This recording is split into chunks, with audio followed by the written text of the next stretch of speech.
প্রিয় শিক্ষার্থীবৃন্দ, এমএমএম এডুকেশন ক্লাসের পক্ষ থেকে সবাইকে স্বাগতম। তো আজ তোমাদের সামনে নিয়ে হাজির হয়েছি যে এসএসসি বোর্ড পরীক্ষা এসেছিল, ঢাকা বোর্ড 2020 সালে এসেছিল চেঞ্জিং সেন্টেন্স নিয়ে। তো এই ভিডিওটি শেষ পর্যন্ত দেখলে অবশ্যই চেঞ্জিং সেন্টেন্স সম্পর্কে ভালো একটি ধারণা পাবে। তো প্রথমে দেওয়া আছে, once upon a time there was a little girl named Tarin. Compound সেন্টেন্সে রূপান্তর করতে বলা হয়েছে। তো আমরা জানি যদি কম্পাউন্ড সেন্টেন্সে রূপান্তর করতে বলা হয় তাহলে আমাদেরকে দেখতে হবে এই সেন্টেন্সটি কি সেন্টেন্স। তো এই সেন্টেন্সটি লক্ষ্য করলে দেখা যায় এটি হলো সিম্পল সেন্টেন্স। তো সিম্পল সেন্টেন্সকে কম্পাউন্ড সেন্টেন্সে রূপান্তর করতে গেলে আমাদেরকে মনে রাখতে হবে যে দুটি বাক্যের অংশ থাকবে, দুটি আলাদা আলাদা পূর্ণ অর্থ প্রকাশ করবে। তো এখান থেকে আমরা প্রথমে লিখে নিতে পারি যে once upon a time there was a little girl. তো এখানে আমাদেরকে এই ওয়ার্ডটির মাধ্যমে কিন্তু একটি জিনিস মনে রাখতে হবে যে প্রেজেন্ট পার্টিসিপল এবং পাস্ট পার্টিসিপল জিনিসটি কি সেটি সম্পর্কে ভালো ধারণা না থাকলে কিন্তু কমপ্লেক্স এবং কম্পাউন্ড সেন্টেন্সে রূপান্তর করা খুবই কঠিন। তো আশা করি সেই বিষয়টি তোমাদের জানা আছে। তো এখানে আমরা লিখতে পারি যে দ্বিতীয় অংশটুকু যে and her name her name was Tarin. তো এখানে যদি বিস্তারিত আলোচনা করতে যাই তাহলে আমাদেরকে দেখতে হবে যে আমরা সাবজেক্ট ব্যবহার করতে হবে, এন্টের পরে একটি সাবজেক্ট থাকবে। তো এখানে যেহেতু তারিন সম্পর্কে আলোচনা হয়েছে তাহলে আমরা হার লিখতে পারি। তো এখানে নেম ব্যবহার করলাম। তো এইখান থেকে কিন্তু আমাদের সাহায্যকারী ভার্ব নিতে হবে। তো সাহায্যকারী ভার্ব এখানে ছিল ওয়াজ। তো যেহেতু পাস্ট টেন্সে ছিল তো পাস্ট টেন্সে আমরা ওয়াজ ব্যবহার করেছি। তো তার মানে upon a time there was a little girl and her name was Tarin. তো এখানে দেওয়া হচ্ছে বিনম though she was a nice girl she was not an ordinary child. তো সিম্পল করতে বলা হয়েছে। তো এখানে যে সেন্টেন্সটি দেওয়া আছে এই সেন্টেন্সটি কিন্তু কমপ্লেক্স সেন্টেন্স দেওয়া আছে। কমপ্লেক্স সেন্টেন্সে যদি দো দেওয়া থাকে তাহলে দোর পরিবর্তে আমরা লিখতে পারি ইন স্পাইট অফ। তো ইন স্পাইট অফ, তারপর আমাদেরকে লিখতে হবে যে বিইং, যেহেতু ওয়াজ দেওয়া আছে সাহায্যকারী ভার্ব। তো being a nice girl A nice girl she was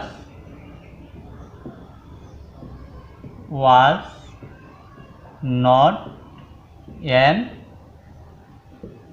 ordinary child. তো এখানে সমাধান পেলাম যে in spite of being a nice girl she was not an ordinary child.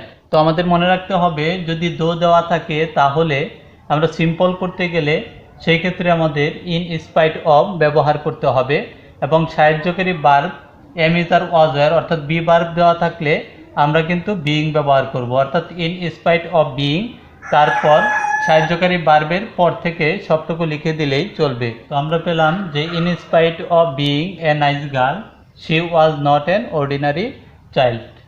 তো এখানে কমা থাকলে অবশ্যই কমাটি ব্যবহার করে দিতে হবে। তো এই পর্যায়ে পরবর্তী প্রশ্নটি দেখি।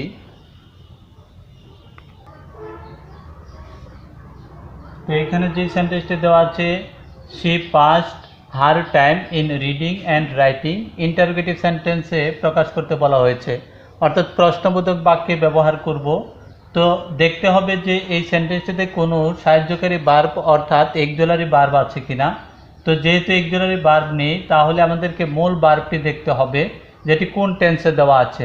যদি প্রেজেন্ট ইনডিফিনিট টেন্সে দেওয়া থাকতো তাহলে ডো অথবা ডাজ দিয়ে শুরু করতাম, অর্থাৎ ডো নট ডাজ নট। আর যেহেতু এটা পাস্ট টেন্সে দেওয়া আছে তাহলে আমরা ডিড নট অর্থাৎ ডিডান্ট দিয়ে শুরু করব। তো ডিডান্ট she passed her time in reading and writing। তো এখানে প্রশ্নবোধক চিহ্ন ব্যবহার করতে হবে। তো পেলাম যে didn't she pass her time in reading and writing, তারপর কোয়েশ্চন মার্ক ব্যবহার করতে হবে। তো মনে রাখতে হবে যদি এখানে সাহায্যকারী ভার্ব দেওয়া থাকতো তাহলে সাহায্যকারী ভার্ব প্রথমে লিখে তারপর নট ব্যবহার করলেই হতো। তো এই ছিল এটি উত্তর। তো পরবর্তী ডি নং দেখি। তো এখানে দেওয়া আছে her parents liked her very much.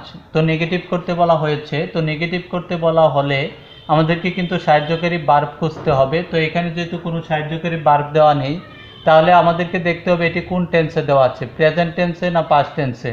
তো এটা লাইক যেহেতু লেখা আছে তাহলে এটি পাস্ট ইনডিফিনিট টেন্সে দেওয়া আছে।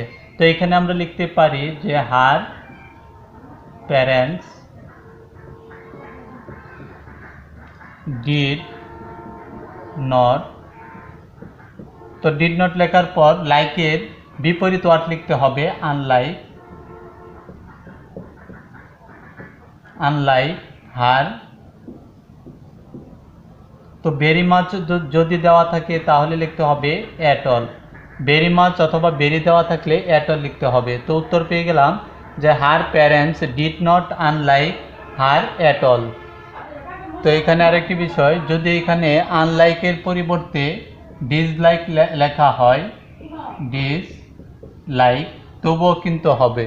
তো তাহলে তার উত্তরটি হবে her parents did not dislike her at all.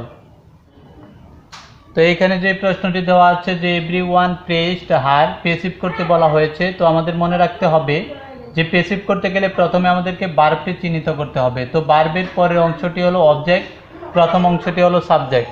তো পেসিভ করতে গেলে প্রথমে অবজেক্টকে সাবজেক্ট বানাতে হবে। তো হার দেওয়া আছে, তো হার সাবজেক্টে যদি আসে তাহলে হয়ে যাবে শি। শি যেহেতু এটা পাস্টে দেওয়া আছে তাহলে এখানে সাহায্যকারী ভার্ব ওয়াজ। তো she was praised, she was praised by everyone। তো she was praised by everyone। তো এটি হলো এটির সমাধান, অর্থাৎ এটি হলো তার উত্তর, she was praised by everyone। তো এখানে দেওয়া আছে she was very attentive to her study। তো এটা এক্সক্লামেটরি সেন্টেন্সে রূপান্তর করতে বলা হয়েছে। তো এক্সক্লামেটরি সেন্টেন্সে রূপান্তর করতে বলা হলে আমাদেরকে দেখতে হবে যে এখানে ভেরি বা গ্রেড দেওয়া আছে কিনা। অর্থাৎ ভেরি বা গ্রেড যদি দেওয়া থাকে তাহলে আমাদেরকে লিখতে হবে, যদি বেরির আগে এ দেওয়া থাকে তাহলে লিখতে হবে হোয়াট দ্বারা, আর যদি বেরির আগে এ দেওয়া না থাকে বা গ্রেটের আগে এ দেওয়া না থাকে তাহলে হাউ দ্বারা লিখতে হবে। তো আমরা লিখতে পারি যে হাউ অ্যাটেন্টিভ, তো how attentive to her study, to her study she was, she was। তো সর্বশেষে এক্সক্লামেশন মার্ক ব্যবহার করে দিতে হবে। তো আমরা আনসারটি পেলাম how attentive to her study she was। তো এখানে দেওয়া আছে she also helped her mother in the free time। তো এটা কিন্তু প্রিপোজিশনাল ফ্রেজ অর্থাৎ অ্যাডভার্বিয়াল, কমপ্লেক্স সেন্টেন্সে রূপান্তর করতে বলা হয়েছে। তো প্রথম যে অংশটি আছে সেই অংশটি ঠিকই থাকবে, she also helped her mother। তো প্রথম অংশটি she also helped her mother। তারপর আমাদেরকে কিন্তু যেহেতু কমপ্লেক্স সেন্টেন্সে ব্যবহার করতে বলা হয়েছে, তো কমপ্লেক্স সেন্টেন্স ব্যবহার করার জন্য আমাদেরকে যেহেতু প্রিপোজিশনাল ফ্রেজ টাইম দেওয়া আছে তাহলে আমাদেরকে হোয়েন ব্যবহার করতে হবে। তো হোয়েন শি, তো প্রথম যে অংশটুকু দেওয়া আছে সেই অংশটুকু কিন্তু পাস্ট ইনডিফিনিট টেন্সে দেওয়া আছে, তাহলে দ্বিতীয় অংশটুকু হয়তো আমরা পাস্ট ইনডিফিনিট টেন্সে ব্যবহার করব, অথবা পাস্ট পারফেক্ট টেন্সে ব্যবহার করব। তো এখানে আমরা তাহলে লিখতে পারি যে সাহায্যকারী ভার্ব যদি নিই তাহলে নিতে হবে হ্যাড। তো সাহায্যকারী ভার্ব নিলে আমরা হ্যাড নিতে পারি। তো শি হ্যাড অথবা গট লিখতে পারি, জিওটি গট। তো শি হ্যাড অথবা গট, তারপর free time.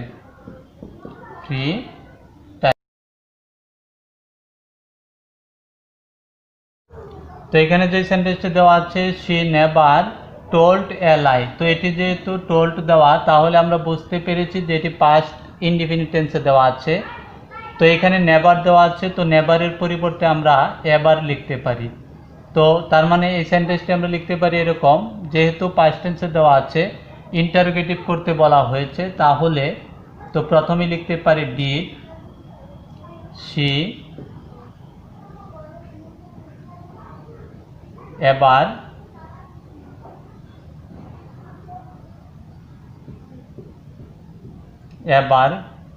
Told a present form টেল এ লাই। তো এখানে প্রশ্নবোধক চিহ্ন ব্যবহার করতে হবে। তো এখানে পেয়ে গেলাম ডিড শি এবার টেল এ লাই। তো এখানে মনে রাখতে হবে যে যদি পাস্ট টেন্সে দেওয়া থাকে তাহলে ডিড ব্যবহার করতে হবে। তো প্রেজেন্ট টেন্সে দেওয়া থাকলে ডু অথবা ডাজ ব্যবহার করব টেন্স এবং পার্সন অনুসারে। তো যদি নেভার দেওয়া থাকে তাহলে এবার লিখতে হবে। তো উত্তরটি পেলাম ডিড শি এবার টেল এ লাই।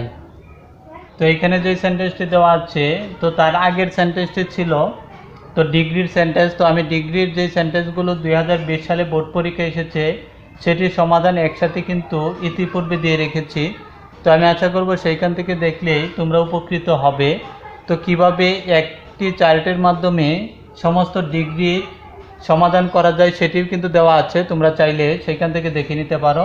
তাই আই নং এর সমাধান করলাম না। তো যে নং হলো she work hard to shine in life.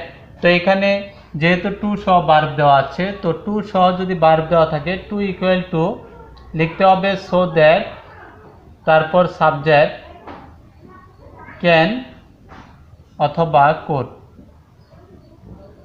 তো এখানে আমরা লিখতে পারি যেহেতু কমপ্লেক্সে বলা হয়েছে যে শি ওয়ার্কড হার্ড, তো টু এর পরিবর্তে লিখব সো দ্যাট, তারপর সাবজেক্ট লিখতে হবে, সাবজেক্ট এখান থেকে নিব শি। তারপর যদি এটি প্রথম অংশটুকু যদি প্রেজেন্ট টেন্সে দেওয়া থাকে তাহলে ক্যান লিখব, যদি পাস্ট টেন্সে দেওয়া থাকে কোড লিখব। তো এখানে যেহেতু পাস্ট টেন্সে দেওয়া তাহলে কোড লিখতে হবে, she code shine in life. তো এই ছিল এই ঢাকা বোর্ড 2020 সালের সমাধান। তো আমি আশা করব ভিডিওটি ভালো লাগলে অবশ্যই কমেন্ট করে মূল্যবান মতামত প্রকাশ করবে। যদি চ্যানেলে নতুন হয়ে থাকো তাহলে অবশ্যই চ্যানেলটি সাবস্ক্রাইব করে নেবে। সকলের সুস্বাস্থ্য কামনা করে এখানে শেষ করছি। আল্লাহ হাফেজ।